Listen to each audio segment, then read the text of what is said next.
and I hear this scream, Nana, Daddy's dead.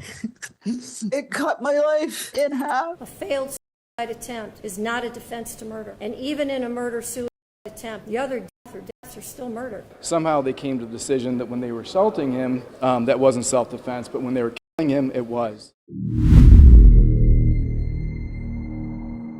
On March 22, 2021, a quiet afternoon in Boulder, Colorado, turned into a nightmare when 21-year-old Ahmad Al-Aliwi Alyssa opened fire at a King Soopers grocery store. Armed with a semi-automatic weapon, he killed 10 people in cold blood, including Officer Eric Talley, the first officer to arrive at the scene. Alyssa was shot and taken into custody at the scene. From the beginning, there was no question about who had committed the crime. Following his arrest, Alyssa was charged with 10 counts of first-degree murder, 38 counts of attempted murder, along with multiple assault and weapons charges. His attorney soon entered a plea of not guilty by reason of insanity, citing schizophrenia. For the next 2 years, the legal process stalled. Alyssa was repeatedly evaluated by doctors, many of whom declared him incompetent to stand trial. He spent months in a state hospital undergoing treatment to restore his competency. It wasn't until 2023 that the court ruled he was finally fit to face trial. His legal team maintained the insanity defense, hoping to convince the jury he couldn't understand the consequences of his actions. However, during the trial in 2024, while family members and experts testified about Alyssa's history of mental illness, no expert stepped forward to confirm that he met the legal definition of insanity on the day of the shooting.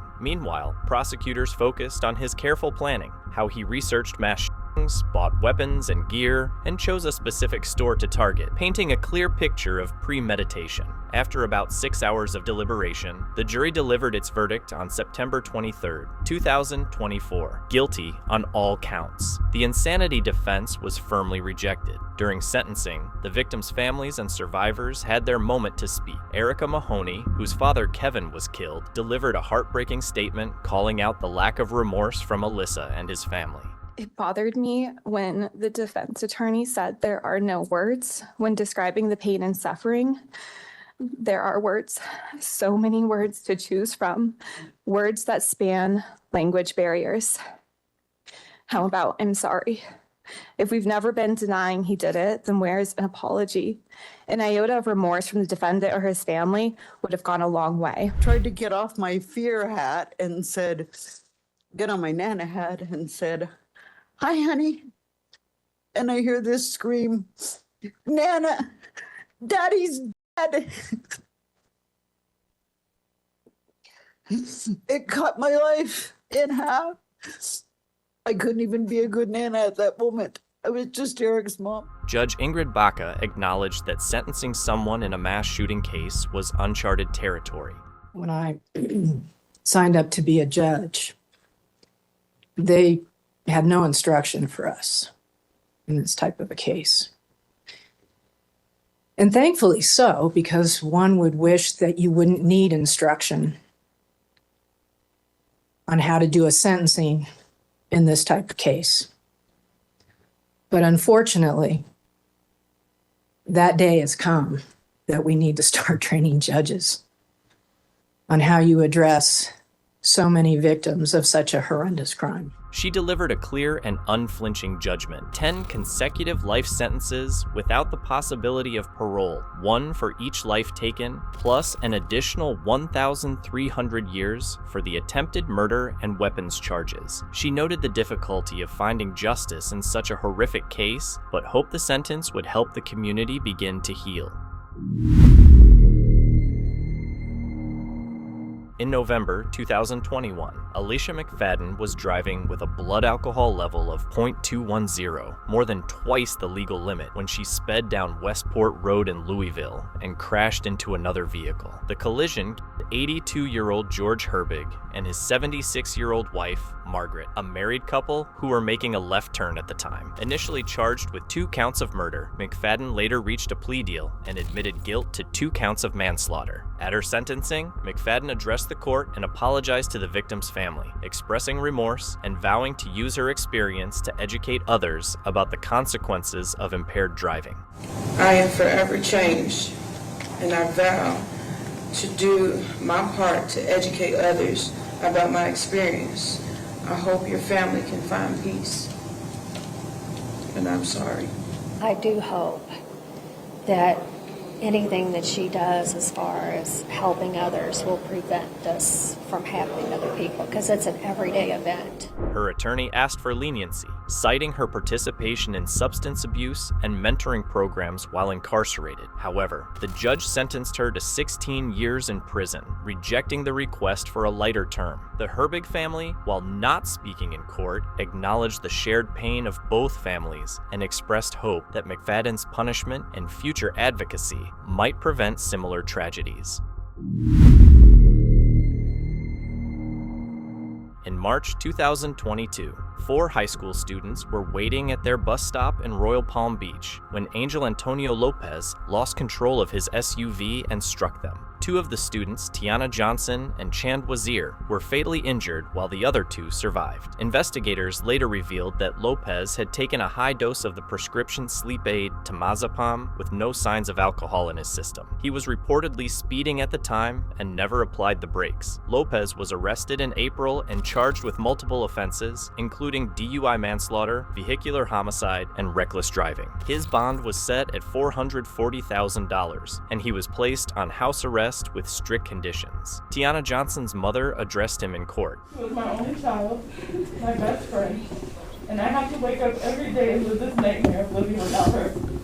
I won't be able to see her graduate high school, go to prom. Lopez initially pleaded not guilty, but in December 2023, he accepted a plea deal, admitting guilt to DUI manslaughter and related charges. He was sentenced to 8 years in prison and permanently lost his driver's license. The sentence, significantly less than the 80 years he could have faced at trial, was met with emotional responses from the victims' families, particularly Tiana Johnson's mother, who called the outcome a slap in the face. Lopez expressed remorse in court, saying he was incredibly sorry. As of now, he remains incarcerated, with no reports of appeals or sentence modifications. In March 2013, Adam Daskel was driving with friends in Boca Raton when he lit a marijuana joint while behind the wheel. As he attempted a U-turn on Palmetto Park Road, his vehicle struck a motorcycle ridden by 65-year-old Canadian visitor, Camille Paquet. Paquet later died from his injuries at Delray Medical Center. Daskel briefly left the scene to use a restroom at a nearby subway before returning and admitting to police that he had been high at the time of the crash. Toxicology reports later confirmed the presence of THC in his system. Daskel was arrested and initially charged with DUI manslaughter. When we were advised that there was going to be a warrant, we self-surrendered yesterday. He has absolutely no history. He is a good student. He's a good kid. We have his passport to surrender. Although the charge carried a minimum prison sentence under Florida law, a plea deal reduced the charges to reckless driving and minor marijuana possession. As part of the agreement, he avoided jail time and was sentenced to 5 years of probation, 250 hours of community service, random drug testing, and a 1-year driver's license suspension. The victim's family supported the deal, and a civil lawsuit was settled privately. By fulfilling his probation terms, Daskel avoided a permanent criminal conviction and has faced no further public legal issues since.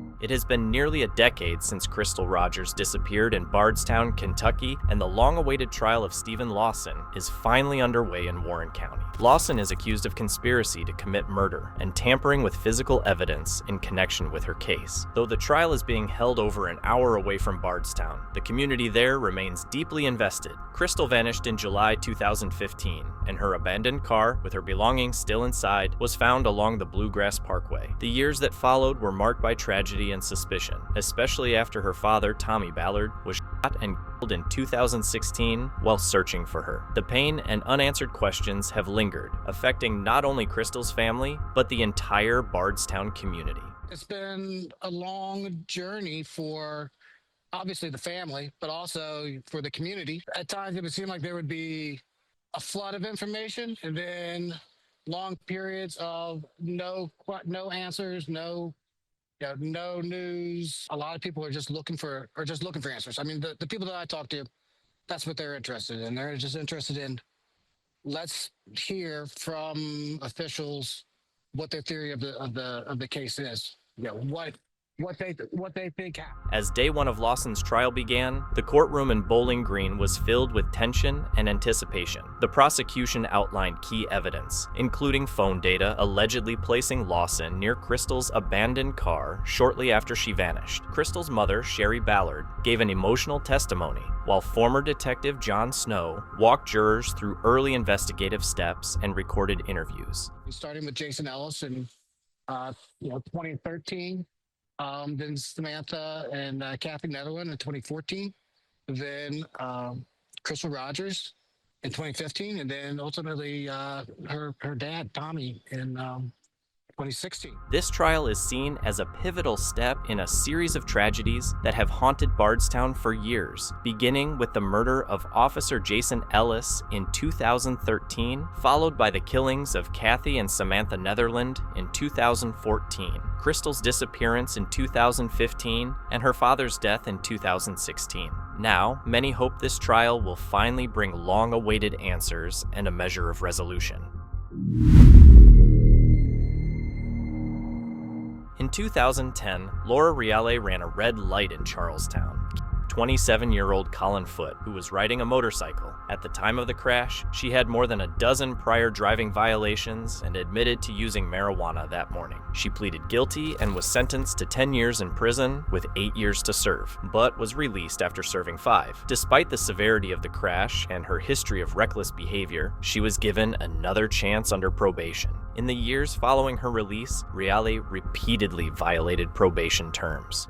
This person who killed our son in prison so she cannot harm anyone else. In 2016, she was caught using drugs and even attempted to cheat drug tests by purchasing fake urine. Instead of returning her to prison, the court opted for rehabilitation. However, her troubles continued. In 2019, she was arrested again after being found unconscious in a car, in possession of a controlled substance. A lot of people have been trying to help Ms. Reale over the years. She lives with it every single day, and how sorry she is for this incident, this tragic accident to have occurred. This latest violation prompted a judge to revoke her suspended sentence and order her back to prison to serve the remainder of her original term. The decision went beyond the state's recommendation, reflecting the court's view that she had exhausted all leniency. Family members of the victim expressed relief, saying justice had finally been served. In September 2008, 19-year-old Baruch Zagai was driving his father's Porsche SUV at high speed after leaving a party intoxicated when he crashed into the back of a car driven by 45-year-old Paul Cromendike, a Domino's pizza delivery man. The impact was so severe that Cromendike died instantly. Paul Cromendike was killed instantly when the Porsche plowed into the rear of his car. Zegai's blood alcohol level was well above the legal limit, and authorities estimated he had been driving around 80 miles per hour at the time of the crash. Initially facing trial, Zegai chose to plead guilty to DUI manslaughter without a plea deal in place, acknowledging his responsibility for the fatal crash. But I think today he stepped up to the plate. He said, "I'm guilty. I'm taking responsibility for my actions that attributed to Mr. Cromendike's death." In January 2011, Zegai was sentenced to 6 years in prison, followed by 7 years of probation. You are on house arrest. You will be with the GPS monitor. You will not leave the confines of your home. During sentencing, he delivered an emotional apology in court. Cromendike's family said that they forgave him. We can't hold hatred in our hearts. We have to forgive him. Not for what he did, but just forgive him for why it happened. I hope that he ends up realizing that he did take a life, and it doesn't seem like at this point that he did, but maybe it's not the remorse that we were looking for. I only want to see him punished to the point where he realizes what he did wrong, and the friends that were partying with him will look at his sentence and say, "Oh my gosh, we shouldn't have done that," and maybe it'll save someone else's life. Years later, as his release date neared, Zegai's legal team, with support from State Senator Maria Sachs, requested early termination of his probation, arguing that he had shown genuine remorse. The judge denied the request, maintaining that the original sentence should be served in full. Zegai completed his prison term in 2015 and began probation as ordered. In May 2025, Italian crypto investor William Duplessis, along with associate John Woltz, allegedly invited a fellow businessman from Italy to a townhouse on Prince Street in Soho, New York, under the pretense of a business meeting. Once he arrived, the situation reportedly took a dark turn. Authorities say the visitor was held at the residence for more than 2 weeks against his will, during which time his personal belongings, including his passport and electronic devices, were confiscated. Prosecutors allege that he was subjected to threats and mistreatment in an effort to force him to hand over access to his cryptocurrency accounts. According to court filings, he was warned that his family could be in danger if he didn't comply. The man eventually saw a chance to escape. He fled the residence and flagged down a nearby traffic officer, leading to an investigation. A police search of the property revealed various items, including digital equipment, personal documents, and other materials linked to the case. What we know now, this was a dispute over crypto money. They all know each other, but this was a kidnapping for roughly 17 days where they tortured this person. William Duplessis later turned himself in and appeared in court, where he was denied bail. Sorry, we don't have any comment at this time. Why did you do it? Prosecutors have charged him with kidnapping and assault and are reviewing his prior conviction in Switzerland. Duplessis could face between 15 years to life in prison if convicted. His next court appearance is scheduled for July 15, 2025. During the 2012 DUI manslaughter trial of polo magnate John Goodman, juror Dennis DeMartin engaged in conduct that would later upend the entire case. Without informing the court, DeMartin conducted a personal experiment at home, drinking 3 vodka tonics to test how alcohol might impair judgment, despite strict jury instructions prohibiting outside research. Drinking experiment where he went home and wanted to see if it would affect him with the alcohol. And I said to him in the jury room that the way alcohol affected him had no bearing on the case because he was 5'7" or 6, and Mr. Goodman is 6'3" or over, and alcohol, affects people differently, and that we should stick with the facts that we heard in the trial. Additionally, he failed to disclose during jury selection that his ex-wife had been arrested for DUI, a fact that could have disqualified him from serving. After Goodman was convicted, DeMartin revealed his actions in a self-published book, prompting the court to throw out the verdict and order a new trial, citing juror misconduct. In 2014, DeMartin faced his legal consequences. He was charged with 2 counts of indirect criminal contempt, one for lying during voir dire, and another for violating jury instructions. Found guilty, he was sentenced to 5 months and 29 days, including 120 days in jail and the rest under house arrest. In 2016, a Florida appeals court upheld his conviction, stating that his actions had willfully undermined the integrity of the judicial process. DeMartin's misconduct not only disrupted a high-profile case, but also led to his own criminal penalty, reinforcing the seriousness of juror responsibility in the courtroom. In July 2014, Andrew Hackett was driving his SUV at nearly double the speed limit on Calusa Boulevard in Palm Beach Gardens when he lost control and crashed into a canal. His blood alcohol level was .0204, more than twice the legal limit. His passenger, 58-year-old Ellen McNamara, died in the crash. Hackett survived and, visibly distraught at the scene, told responders that he had killed her. He was later arrested and charged with DUI manslaughter and vehicular homicide. Facing up to 15 years in prison if convicted at trial, Hackett chose to accept responsibility and expressed deep remorse, saying he was ashamed and embarrassed. As part of his sentencing, he was ordered to serve a period of 4 years in prison, followed by 6 years of probation. During probation, he must abstain from alcohol and drugs, avoid businesses centered around alcohol, perform 10 hours of community service each month, and his driver's license was permanently revoked. In September 2023, 18-year-old Juan Pablo Ortega was driving a Lexus at speeds reportedly over 100 miles per hour on Fairfield Road near Chesney High School. As he attempted to swerve around a Ford F-150 that was backing out of a private driveway, Ortega lost control of the vehicle. Inside the car were 3 fellow high school students, Jeffrey J. Wallace, and brothers Vladimir and Vitaly Rybinski. Tragically, all 3 were killed in the crash. Ortega survived and was hospitalized. Investigators found no evidence of alcohol or drugs, but confirmed that Ortega did not have a valid driver's license. The victims' families were devastated, and the mother of the Rybinski brothers later filed a civil lawsuit against Ortega, the truck driver, and Ortega's parents, citing negligence and incompetence.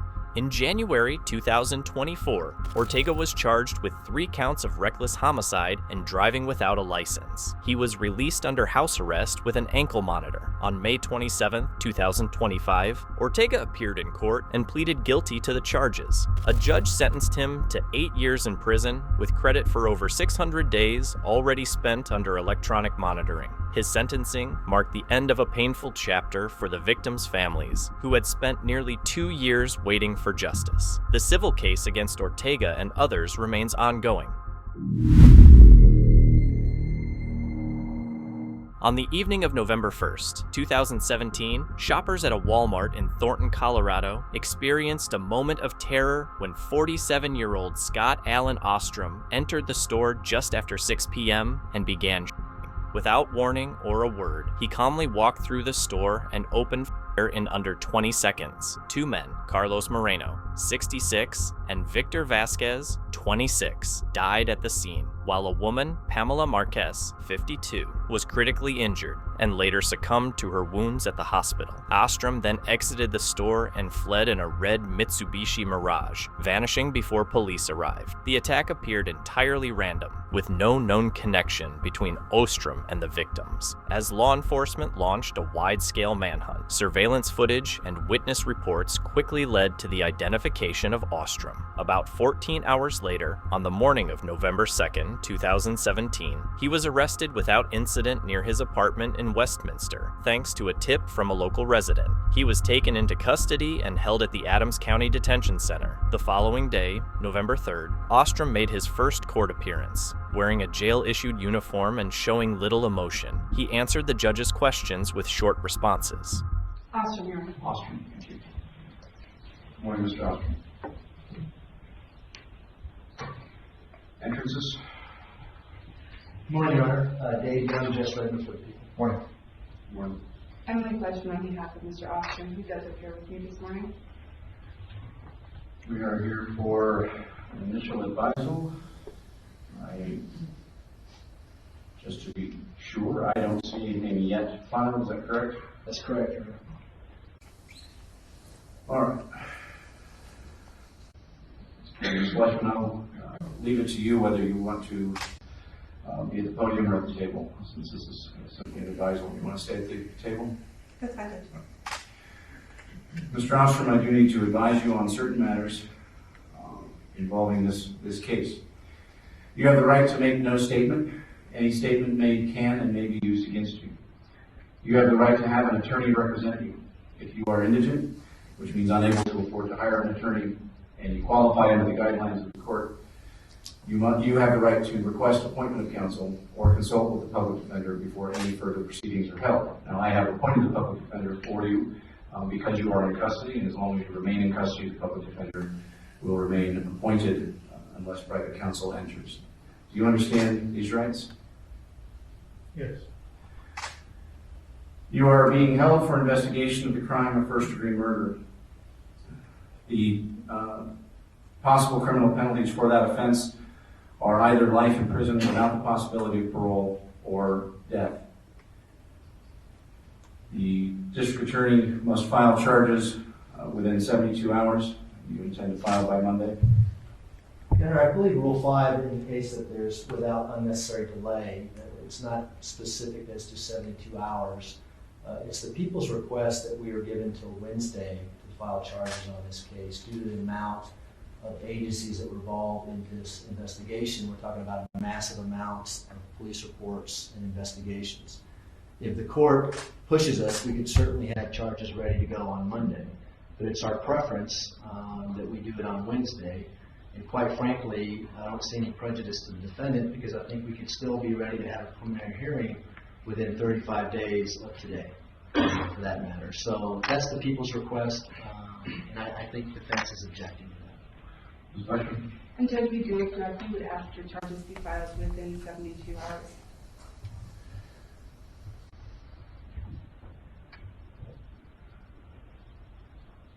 Court will require the filing of the charges within 72 hours. If there's amendments, they can always be filed shortly thereafter. And we'll set a specific time for the advisal on the charges at the end of this advisal. Mr. Ostrom, upon the filing of criminal charges, you have the right to be brought to court and the right to request a preliminary hearing to determine whether probable cause exists to believe that the offenses charged were committed and were committed by you.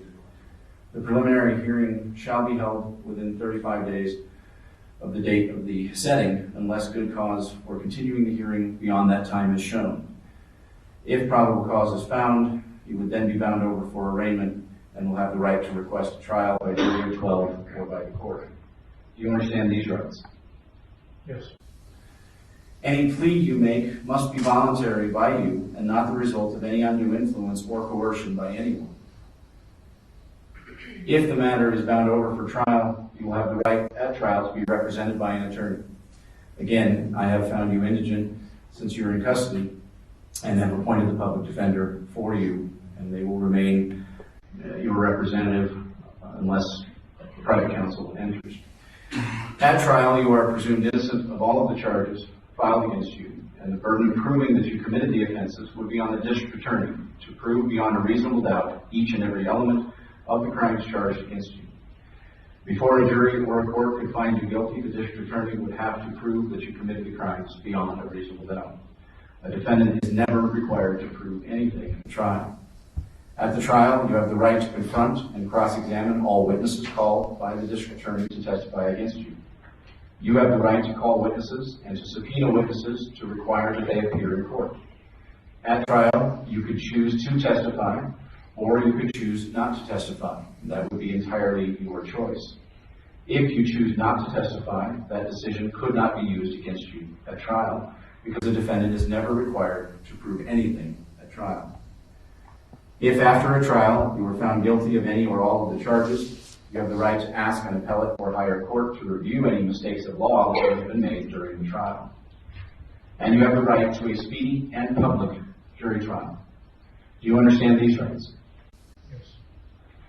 Pursuant to Article 2, Section 19 of the Colorado Constitution, all persons are available by sufficient sureties pending the disposition of charges except for capital offenses when the proof is evident or the presumption is great. That issue, whether there is proof evident and presumption great, will be dealt with at any preliminary hearing that you request. Until then, you will be held without bond. Do you understand that? Yes. Ms. Weishman, any further advisal you believe I have missed? Mayor, at this time. Anything from the people? No, Your Honor.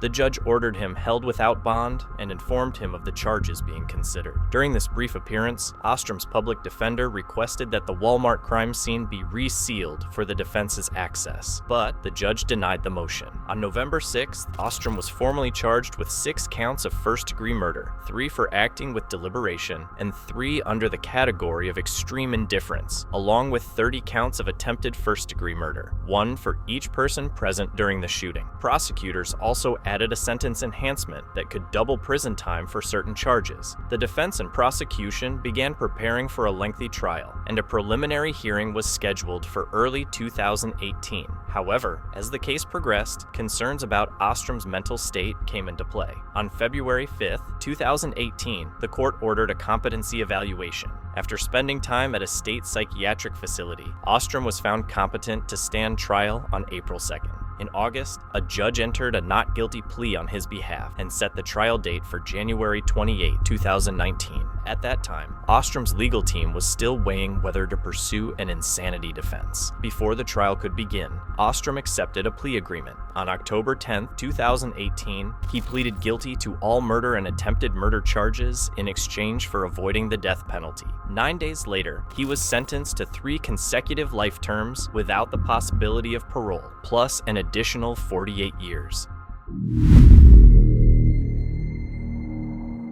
In May 2022, Atlanta rapper Sergio "Gunna" Kitchens was arrested as part of a large RICO indictment targeting alleged members of the Young Slime Life (YSL) gang, which prosecutors claimed operated under the guise of a record label associated with Young Thug. Charged alongside over 24 others, Gunna was accused of participating in gang activity, despite multiple attempts by his legal team to secure bond. First in May, then in July, and again in October, the judge consistently denied release, citing concerns over potential witness intimidation and community safety. Here's where the court's kind of where I think all of you are kind of stuck between.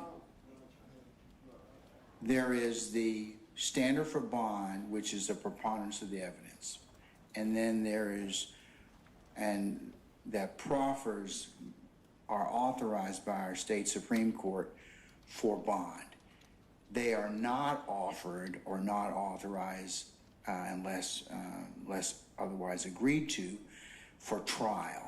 And that strict burden or strict proof is required for that particular proffer as a result to a issue of proof at trial. So we're stuck in between the two burdens in this case. We also acknowledge the fact that the defendants are presumed to be innocent, and this particular system authorizes the court to consider bond based on statute as well as case law, and I have done so in this particular case, and will continue to do so. The other challenge that our imperfect system kind of just hasn't figured out a way to kind of deal with, other than reconsidering the issue of bond and changing circumstances of bond, is acknowledged for proof that may or may not come at trial, but the state bears that burden at this point in time. And it's not a perfect system in the sense that we won't know until that time whether or not many of these statements that have been proffered by the state come to pass or come to fruition. That's no consultation or consolation for your client, Mr. Samuel and Mr. Sadow. And but unfortunately, that's the best that the system can offer at this point in time, given the status of the case law and the like. The only thing I can potentially do is, like I said, I will try the case as expeditiously as possible. But at this point in time, I don't find any change in circumstances that would allow me to, or move me from changing my decision as to bond. After spending 7 months in Fulton County Jail, Gunna took an offered plea on December 14, 2022, pleading guilty to a single racketeering charge while maintaining his innocence. He received a 5-year sentence, with 1 year credited as time served and the remaining 4 years suspended with conditions including community service. Gunna was released the same day, marking a dramatic turn in a high-profile case that had drawn national attention. In the early morning of July 31st, 2022, Mackenzie Sharilla was behind the wheel of her Toyota Camry with her boyfriend Dominic Russo and his friend Davin Flanagan as passengers. She drove down a deserted industrial road in Strongsville, Ohio, accelerated to nearly 100 miles per hour, and slammed the car into a wall. Dominic and Davin died on impact. Mackenzie survived. What initially appeared to be a tragic accident soon unfolded as something far more sinister. Investigators recovered surveillance footage showing the vehicle speeding with no sign of braking. Data from the vehicle's black box confirmed the deliberate acceleration. There were no mechanical issues or medical emergencies to explain it. Evidence revealed that Sharilla had scouted the area beforehand, further supporting prosecutors' claims that this was a calculated act of murder, not recklessness. In the weeks that followed, Sharilla was charged with multiple felonies, including 2 counts of murder, aggravated vehicular homicide, and felonious assault. The prosecution argued that she intentionally killed Dominic over a failing relationship and took Davon's life as collateral. At her bench trial in August 2023, Cuyahoga County Judge Nancy Margaret found her guilty on all counts. Central to the case was video footage showing the moment of impact, which the judge described as controlled, methodical, and purposeful. It was also noted that Sharilla had chosen the day before her 18th birthday to carry out the act, seemingly aware that she might avoid harsher adult sentencing. Prosecutors highlighted her lack of remorse, including her comment to police asking if they could just take her license for 10 years after the crash. On August 21st, 2023, the victims' families filled the courtroom for sentencing. Yes, Your Honor, my name is Jamie Flanagan. I am the mother of the victim, Davion Flanagan. I want to share a small part of what we lost on 7/31/2022. My son, Davion, is and always will be so much more than cargo. He was precious. He was an amazing soul with a heart of gold. He gave to the world what he wanted most in his own life, love. The kind of love that would rescue a friend in the middle of the night, no questions asked, the kind that would protect others and honor them. He made friends easily with his infectious smile. He was a gifted athlete. He had plans to go to barber school and open his own shop. My son did not have a clique of friends, but instead was a friend to all. He would go out of his way to show love and kindness to others, including those that were often cast aside by society, the less fortunate, the developmentally challenged, the hurting, and the unvalued.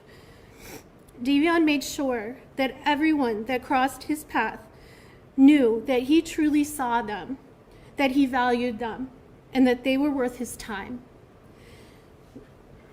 Davion and my kids have had more than their fair share of heartbreak, of hardship, and of loss. Davion was adopted with his sisters from foster care. They are biological siblings. We are honored to be chosen, or to have been chosen, to be their parents. Their forever family. I am devastated by the loss of Davion. The world lost a truly special man.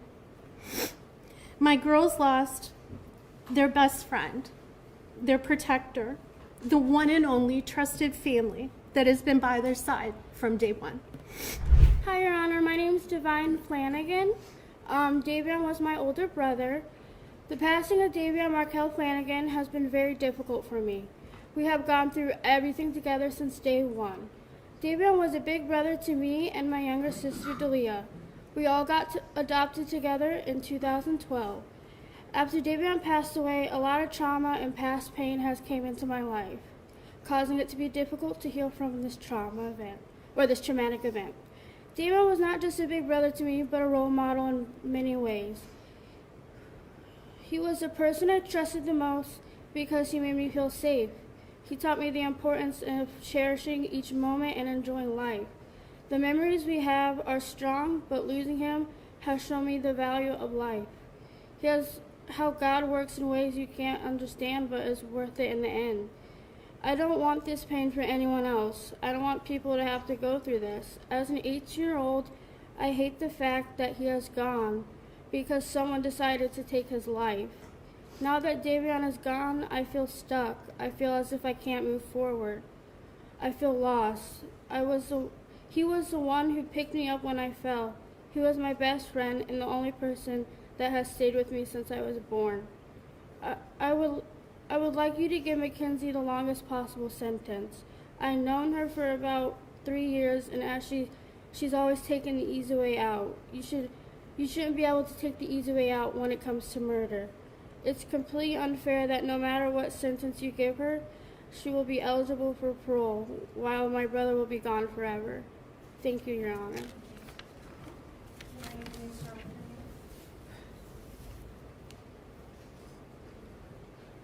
I'm Christine Russo. I'm Dominic's mother. No one wanted this to be a murder or to punish Mackenzie Shirilla for this accident. But this was not a car accident. The evidence and science proved that Mackenzie Shirilla murdered my son, Dominic, as well as Davion. There's no fix put in this case, as the Shirillas would like to proclaim.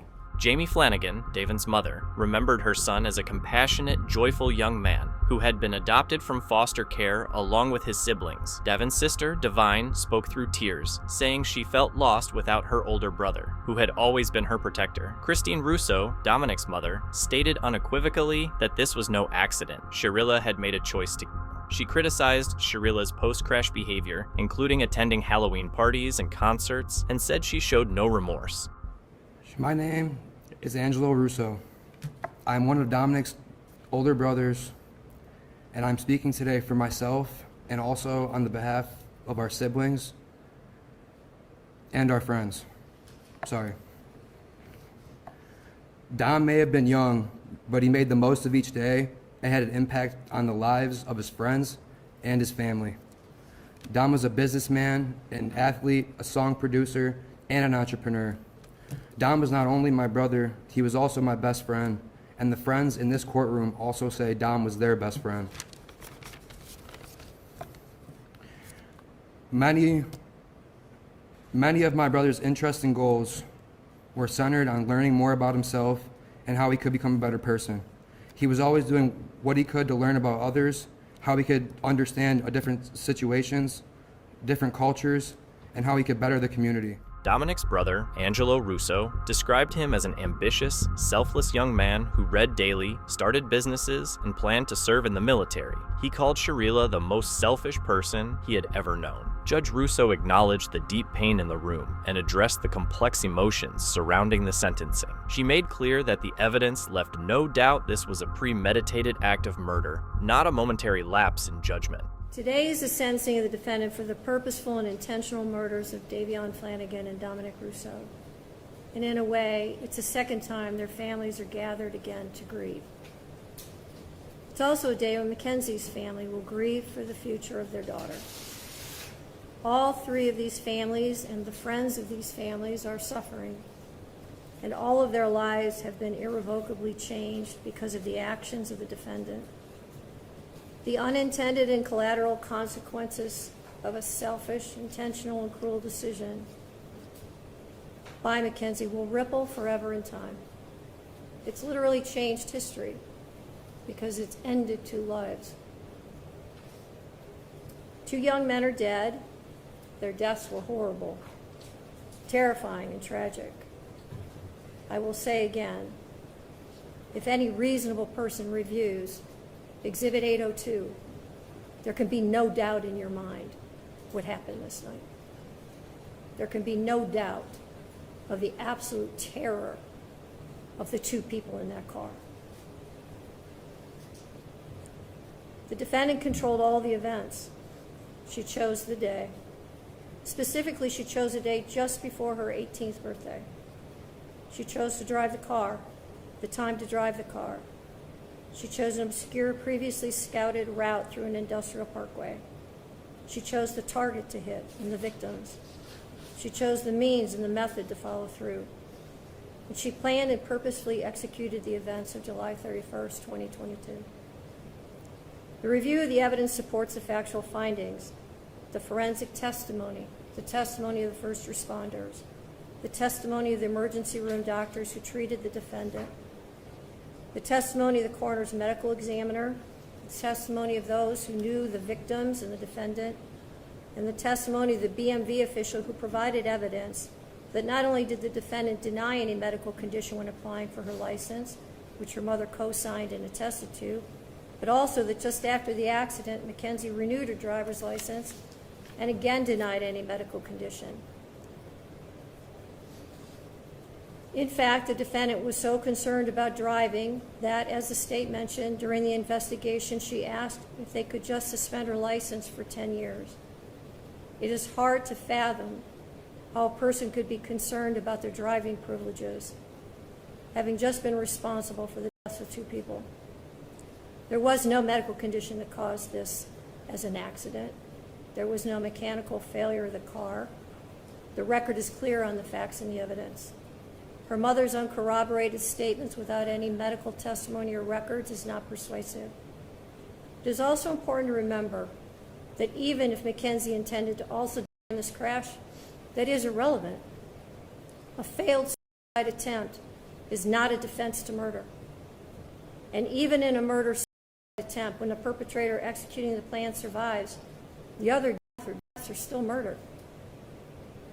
There's only one person who's responsible for the pain of everyone in this room, and that person is you, Mackenzie. Nobody else is responsible. This isn't the fault of Dominic's family, or Davion's family, or your family. And I know that each of you have asked your questions to yourselves, what if? What if I had done this or that?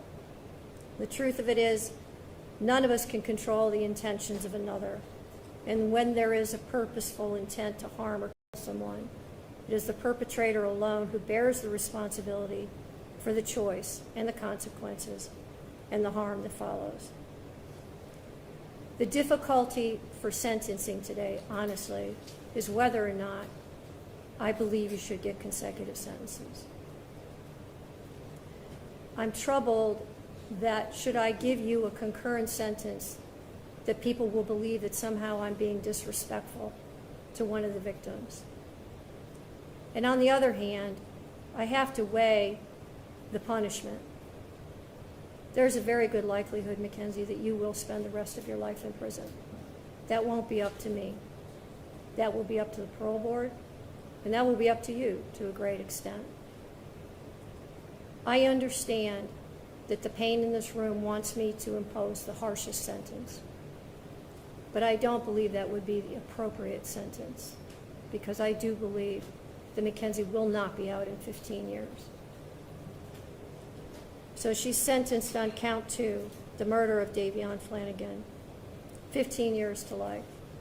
She's sentenced on count 1, the murder of Dominic Russo, 15 years to life, to be served concurrent to each other with credit for time served. I'll waive fines, fees, and costs. While she handed down 2 concurrent sentences of 15 years to life, she emphasized that Sharilla's eventual parole eligibility did not guarantee her release. "There's only one person responsible for the pain in this room," the judge said, "and that's you, Mackenzie." Since the sentencing, additional details have only reinforced public perception of Sharilla's lack of accountability. Body cam footage from her arrest showed her complaining about handcuffs and asking about her bracelet just hours after 2 people. Her appeals were denied, and the Ohio Supreme Court declined to hear her case, making her convictions final. Mackenzie Sharilla remains behind bars. Though technically eligible for parole in 2038, her future rests in the hands of the parole board.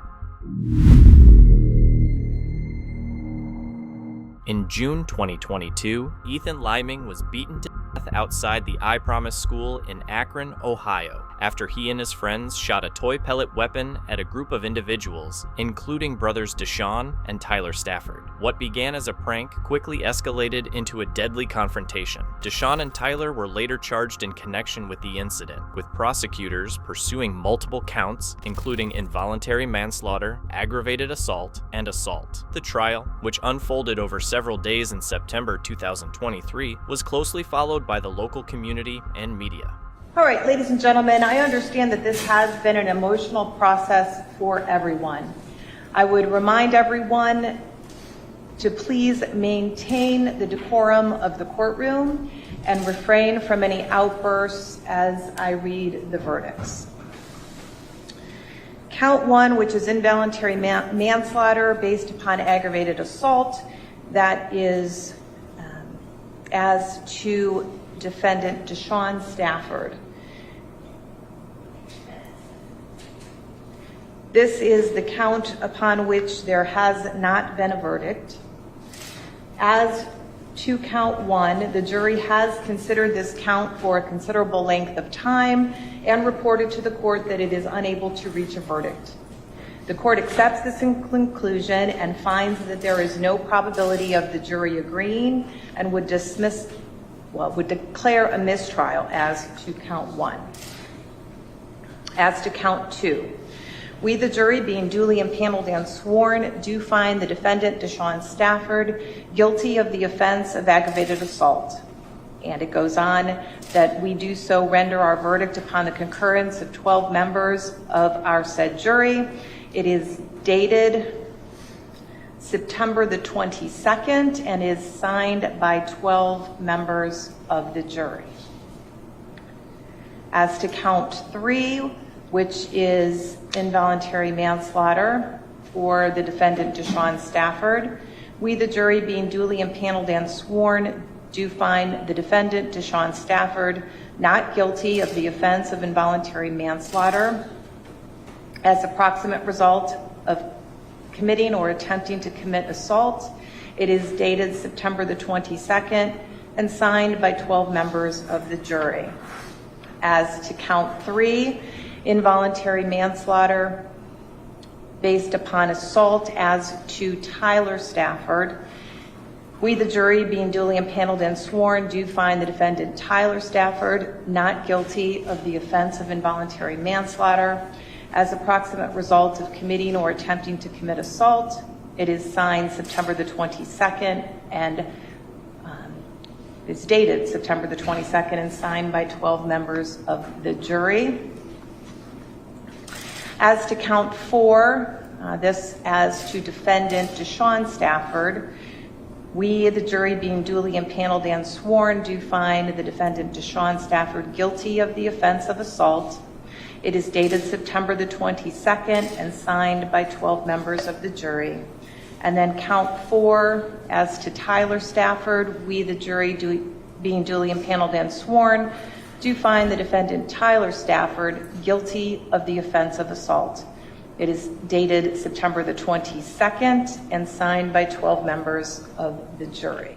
The jury deliberated for nearly 3 days, but ultimately failed to reach a verdict on one of the most serious charges, an involuntary manslaughter count against Deshaun Stafford, leading the judge to declare a mistrial on that count. However, the jury did find Deshaun guilty of aggravated assault and assault, while Tyler Stafford was found guilty of assault alone. Both brothers were acquitted on a separate involuntary manslaughter charge. Somehow they came to the decision that when they were assaulting him, that wasn't self-defense, but when they were killing him, it was. I just want to say that any verdict where the victims' families are left terrified is just a symptom of the fact that there is something deeply sick and wrong with our justice system. They have been castigated as these great murderers, as these animals, as these wild thugs. These are young men who were doing what most in the African American community would love for their young men to do. And I thank God for these young men, and I'm going to continue to be there with these young men because their lives goes beyond a sentence and beyond a verdict. Following the verdict, Deshaun's bond was revoked due to previous non-compliance, and he was taken into custody immediately. Sentencing was held on October 26, 2023. As to both of the defendants, the court has considered the has considered the PSIs, the statements of counsel, the statements of the victim's family, as well as the entire record in this case. Based upon the facts and circumstances of the case and consideration of the relevant sentencing factors, I am to apply the minimum sanction that the court has determined will protect the public, promote the rehabilitation of, and punish the offenders without imposing an unnecessary burden on state or local resources. So as to Tyler Stafford, on count 1 of the indictment, the court will impose a sentence of 6 months incarceration for the crime of assault, a misdemeanor of the first degree. I will note that the Summit County Jail is overcrowded and misdemeanants are not generally held at the jail. Mr. Stafford will likely be moved to the CAST facility or to a jail in a neighboring county. I will allow him to serve his sentence at CASC because at CASC he can receive some programming, receive some cognitive classes, etc. that goes to Mr. Gallick's point that Mr. Stafford sitting in the jail for 4 months may not assist anyone. Mr. Stafford can still serve his time at CASC and receive some programming there.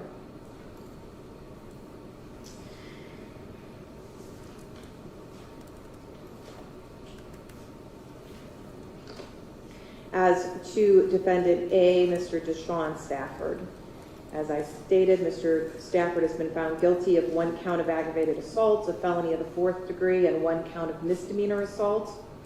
A few things about the law related to sentencing on these counts.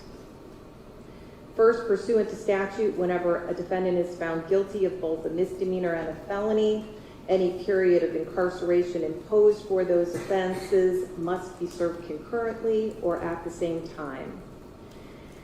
Second, pursuant to statute, while there may not be a presumption of probation, certainly I agree with Mr. Sin that many 4th degree felonies do result in probation.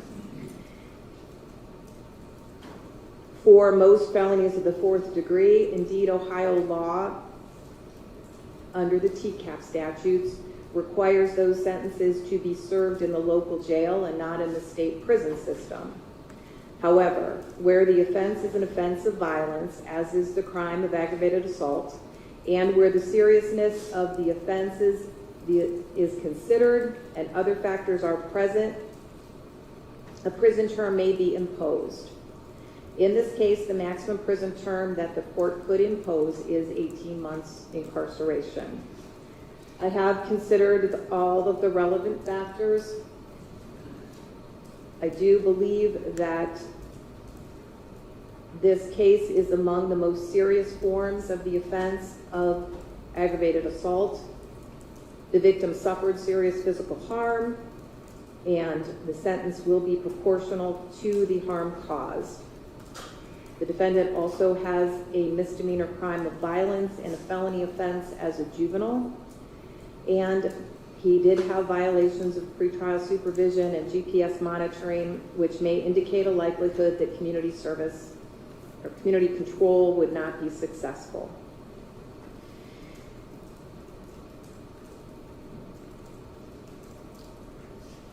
On count 2 of the indictment, the court would impose a sentence of 18 months incarceration for the crime of aggravated assault, a felony of the 4th degree. On count 4, the court would also impose 6 months of of jail sentence for the crime of assault, a misdemeanor of the 1st degree.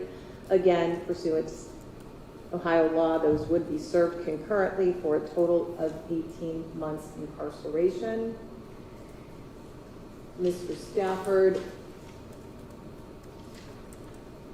you may also be subject to up to a 2-year period of post-release control following your release from prison. If you violate any conditions of that supervision, the parole board may impose a prison term as part of your sentence of up to 1/2 of your stated prison term.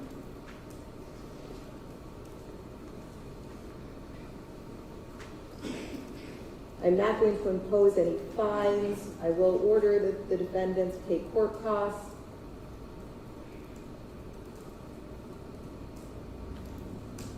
You will be given the opportunity to pay those costs on a payment schedule, and if you're not able to do so on a timely basis, you could be ordered to do community service in order to satisfy that cost judgment.